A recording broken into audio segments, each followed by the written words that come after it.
would like to introduce you to our didactic presenters, Brandy Allen and Bailey Fulweiler. Brandy has her master's and license in counseling and has worked for Mental Health America of Ohio since 2014. The last 7 years have been spent focused on helping behavioral health agencies across Ohio improve their organizational culture and retain more satisfied staff through the Ocumetrics workplace well-being assessments. The biggest drive in all aspects of her life is to reduce suffering and increase human connection. Bailey has her master's and license in social work and joined the Mental Health America of Ohio team in 2024 to launch the Franklin County Behavioral Health Leadership Academy. The Leadership Academy is part of the broader workplace health team, and through this program, Bailey supports mid-level managers within the Central Ohio behavioral health sector to grow their people management skills, build supportive peer networks, and prepare for future senior leadership roles. Welcome, Brandy and Bailey. We're so excited to learn from your expertise today. Thank you so much, Sarah. We're so happy to be here, and it's just really so good to see the level of interest in this topic. We're going to start with some level setting and the reminder of what our objectives are. We want to be able to explain the direct correlation between a strong behavioral wellness culture and key organizational outcomes like talent retention and productivity. And we want to be able to help identify and discuss leadership behaviors and communication techniques that actively foster healthy conflict, psychological safety, and trust on teams. We're really grateful to have the opportunity to share what we've learned over the years, but really even more excited to hear the conversation that takes place after this part of the hour. So yes, I'm Brandy Allen, and this is my colleague Bailey Fulweiler. Our other team members, Lauren Greenberg and Kara Penniman, are in the audience as well. We do a lot of things at MHA Ohio, all intended to help people access quality mental health care so they can get better and stay better. Our workplace health program supports that mission by helping to create healthier work environments for community behavioral health staff across the state. Our Ocumetrics organizational health assessment is a process that we've been implementing in community mental health centers represented on this map since our first one in 2016. Since then, we've worked with about 85 different agencies to conduct about 155 assessments. And that consists of a staff survey, focus groups after the survey, leadership interviews, and a tailored report to leadership on what they can do to increase job satisfaction and decrease turnover. We have talked to literally thousands of exhausted, disconnected staff and maybe hundreds of relatively thriving staff. And because of that, we've got a lot of ideas to share with you about how to contribute to a work environment that's worth staying in. So first, what is wellness in the workplace? Is it lunch and learns on mindfulness, access to an on-site massage therapist, a discount on a gym membership, providing an EAP? Yes and no, right? It's all of these things and more. None of these individual offerings is a bad thing. I want to make that really clear, because who wouldn't want a massage therapist at work? But it's really important to understand that none of these different wellness offerings is the secret to a healthier, happier staff. And in fact, under some circumstances, offering them can actually do more harm than good. So yoga doesn't really matter if staff don't trust you and don't feel valued. That yoga session during work hours really has minimal impact on staff. They need to feel valued by leadership, and they need to believe that leadership makes decisions with staff's best interests in mind. Workplace well-being is truly multifaceted, and at the end, we're going to give you a tool that helps you track all those dimensions. But for today, we're going to share that to create a healthy work environment worth staying in, it's really important for the leadership of that organization to treat their staff as whole human beings worthy of respect and dignity, which means not rolling your eyes when they bring up pay again. Create the infrastructure and organizational policies and practices that enable well-being. In other words, if your staff are scrambling to complete documentation all the time, you're much better off forming a committee to streamline documentation processes than you are in bringing in yoga. And then finally, it's really important to establish meaningful organizational values and then operationalize them, because those are what guide our decisions and our behaviors over and over again and end up helping define our culture and ideally retain people committed to the mission. Oh, and I didn't click through. Sorry, folks. There they are. So there are two major recommendations that we tend to provide to almost every organization that we work with. So number one, invest in your supervisors or your middle management level. And number two, make yourself trustworthy. We often hear that people don't quit a job, they quit their supervisor. We would like to challenge you to consider that maybe it's more like people quit organizations that didn't train and support their supervisors enough. MHA Ohio was really fortunate in 2025 to get funding to provide that additional training to supervisors in the behavioral health field. And Bailey manages our Leadership Academy program and is going to talk more about the why and the how for that next. Thank you for that introduction, Brandy, and I'm really excited to share about my personal favorite workplace well-being strategy, which is investing in your mid-level leaders. Because we really can't talk about productivity and retention without talking about the mid-level. We have found that these roles are really vitally important when it comes to retention and job satisfaction with entry-level staff and the teams they lead. And they're also the key players due to their unique lens of bidirectional organizational position and making sure that change management and communication is successful. But as Brandy shared, that's only if we set them up for success. And our mid-level managers are going up against a lot.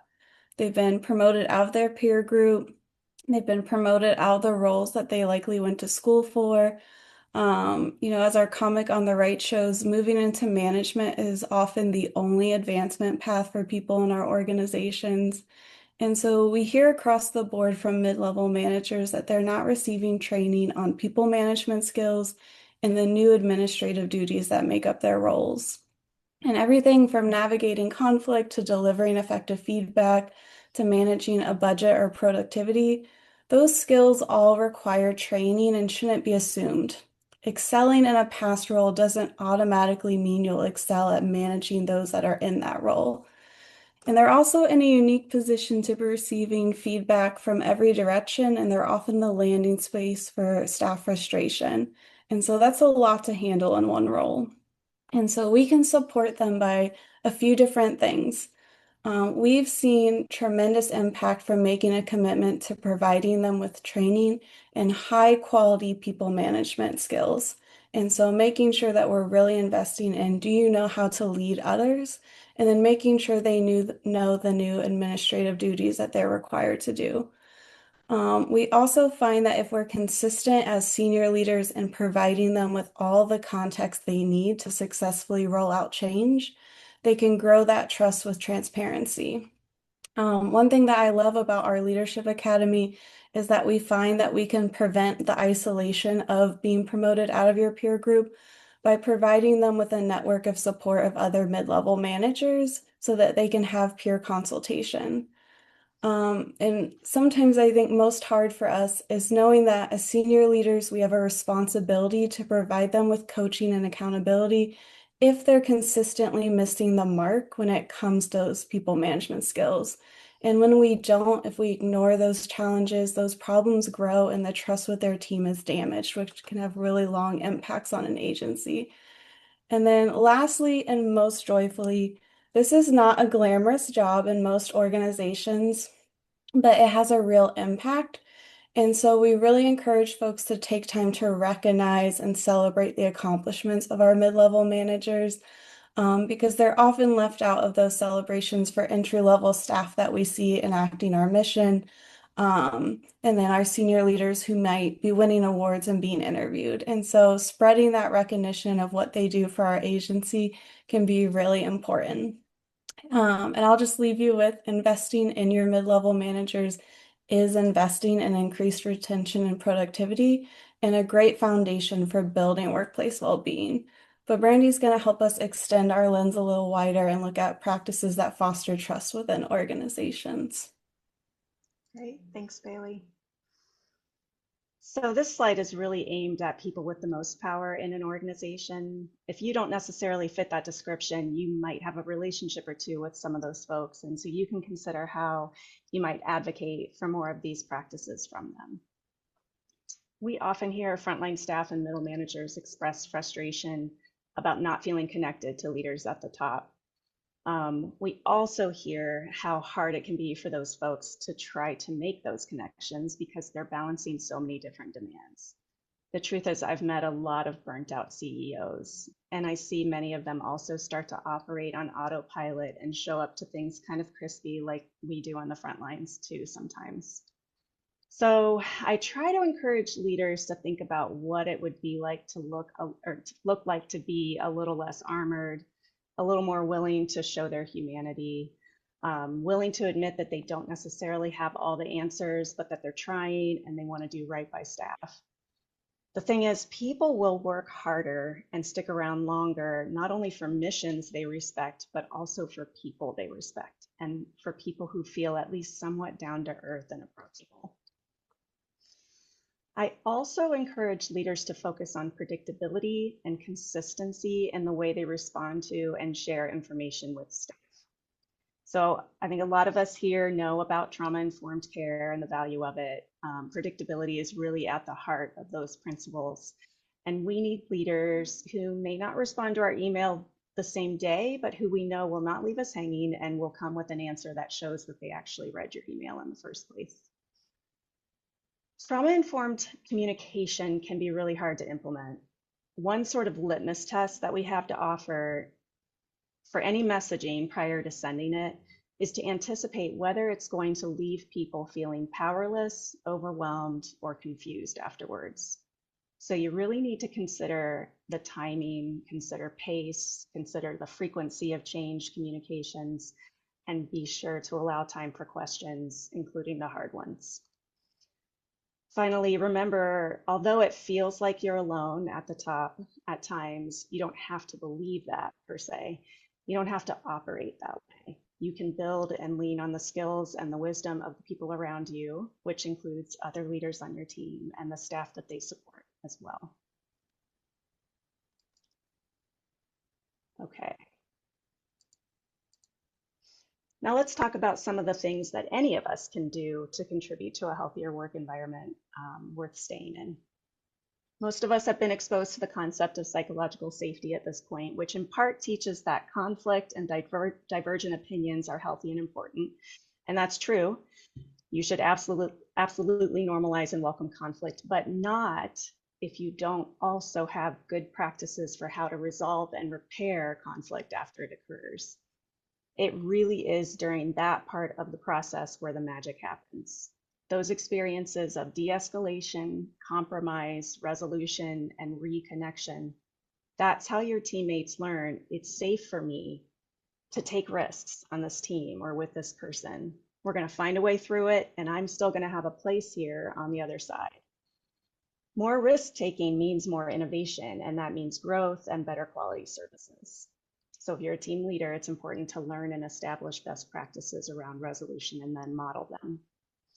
It's also important to recognize the overall power of small moments of interaction throughout the days and the weeks, that these build up and they contribute to culture of both your team and the organization. So that means you have to be willing to take responsibility, no matter who you are on the team, what level in the organization, you take responsibility for how you show up to these moments. Practicing the pause is one tool that may help you be a little more intentional in how you show up. All right, so this slide is the work of a consultant we know here in Ohio. Her name is Katie Kurtz, and she's based in Cleveland. She works with organizations of all kinds to help leaders build trust and exist with each other in a more trauma-informed way. She uses this acronym to remind us to do some things to build awareness of ourselves and more connection to ourselves when we're upset and maybe about to go into a hard conversation.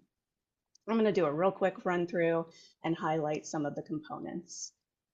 So first, looking at the P, This reminds us to notice what's present in your body. Are you shaking? Are you hot? Are you finding it hard to look up and look around? Is your chest tight? Your breathing shallow? Whether we like it or not, we all live in a body, and noticing these particular signs of dysregulation is actually a vital first step in pulling ourselves together. Next, the A. Can you attune or tune in to try to notice what's happening in your mind? What story you're bringing into this moment? For example, any assumptions you're making about the other person, any internal or external pressures you're holding on to, and any other mental activity that might cloud your thinking as you proceed. Just by naming these things, it helps you to not be hijacked by any of them.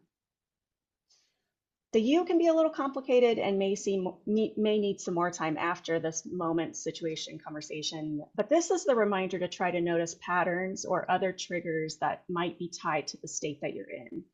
Where have you felt this before? Are these feelings really about this person, or are they about the fact that you have to present to 300 people in an hour? The S, I would actually encourage you to consider a little closer to the P. This has to do with slowing down to help yourself calm down, even just a little. And maybe that's deep breaths, a short walk, maybe that's shutting your door if you have one and laying on the floor for a moment. It's your job to figure out what works well for you and then to actually do those things. And then finally, ideally, after taking this pause, you'll be able to engage and respond to the person or whatever the demand of this moment is from a calmer part of you, a wiser part of you, and basically a version of you that allows you to maintain your integrity and allows the other person to feel seen and heard. So the bottom line is you may trick yourself into thinking that you don't have time for woo-woo stuff like this, but truly it is part of how we create healthier, more sustainable work environments. But it really requires you to make the choice to practice things like this. All right, two more slides. A little bit more on what you can do. Know that this is not going to happen overnight. This requires practice to learn how to build that muscle for moving through conflict at work. It requires practice and discomfort, really, and you're going to mess up. Wanted to definitely mention that if you find yourself often dysregulated, upset, stressed out at work, don't be afraid to invest in a therapist or a mentor who can help you understand what's at the root of that and help you build some new skills and awareness to eventually experience more coping and regulation. Finally, and this is something Bailey has really driven home for me, it's really important to celebrate the wins, to really acknowledge when things are going well, whether that's for you as an individual or for the whole team. When you are seeing those team wins, be sure to give credit to everyone involved in both the big and the small ways in getting there, because when you're naming and celebrating other people, it helps build a sense of belonging, of course, and satisfaction for them, but it also helps reduce insecurities and fear for staff. So again, our two overarching recommendations are to invest in the skills and supports for your middle managers and to make yourself trustworthy, predictable, consistent, no matter what level of leadership you sit at. Bailey is going to go over our next set of next slide, which is a set of resources that we hope you'll find helpful too for your workplace. Yes, we have learned a lot and really recommend Mindshare Partners. They have a wonderful newsletter, which is, it comes very infrequently. It's not overwhelming to your inbox, and they're a really great foundational starting place and a wonderful organization to learn from. When Brandy mentioned that there are different dimensions of workplace well-being, the U.S. Surgeon General's framework for workplace mental health and well-being is a wonderful resource. I know a lot of agencies print it out and keep it in their offices just as a checkpoint of how are we doing in different areas over time. I know there's many mental health first aiders in this room. It's a wonderful training to come back to over and over again, especially for leaders, but really for everyone in your organization, about that whole being showing up at work of we show up and we all struggle with mental health and that's going to come up at work. And then we also would love to recognize the Center for Creative Leadership, and they have some wonderful resources on psychological safety and some great reading that might be fun to read together with your leadership team. So we'll share all of those links. And thank you so much for letting us share with you today. We really appreciate your time and attention to this topic. It's so important. We actually have 3 minutes left, which Whoa. yay for us. I mean, maybe Sarah has a different clock, but I'll just very quickly say I dropped another resource in the chat. It's a toolkit for implementing trauma-informed care in all workplaces. A lot of times, if you Google trauma-informed care, it's really going to be aimed at healthcare providers or prevention or public health. So this is one that I feel like is more universal. I highly recommend it. It is so good. So please don't miss that link. All right. Thank you, everybody. Thank you, Sarah. I'll kick it over to you now.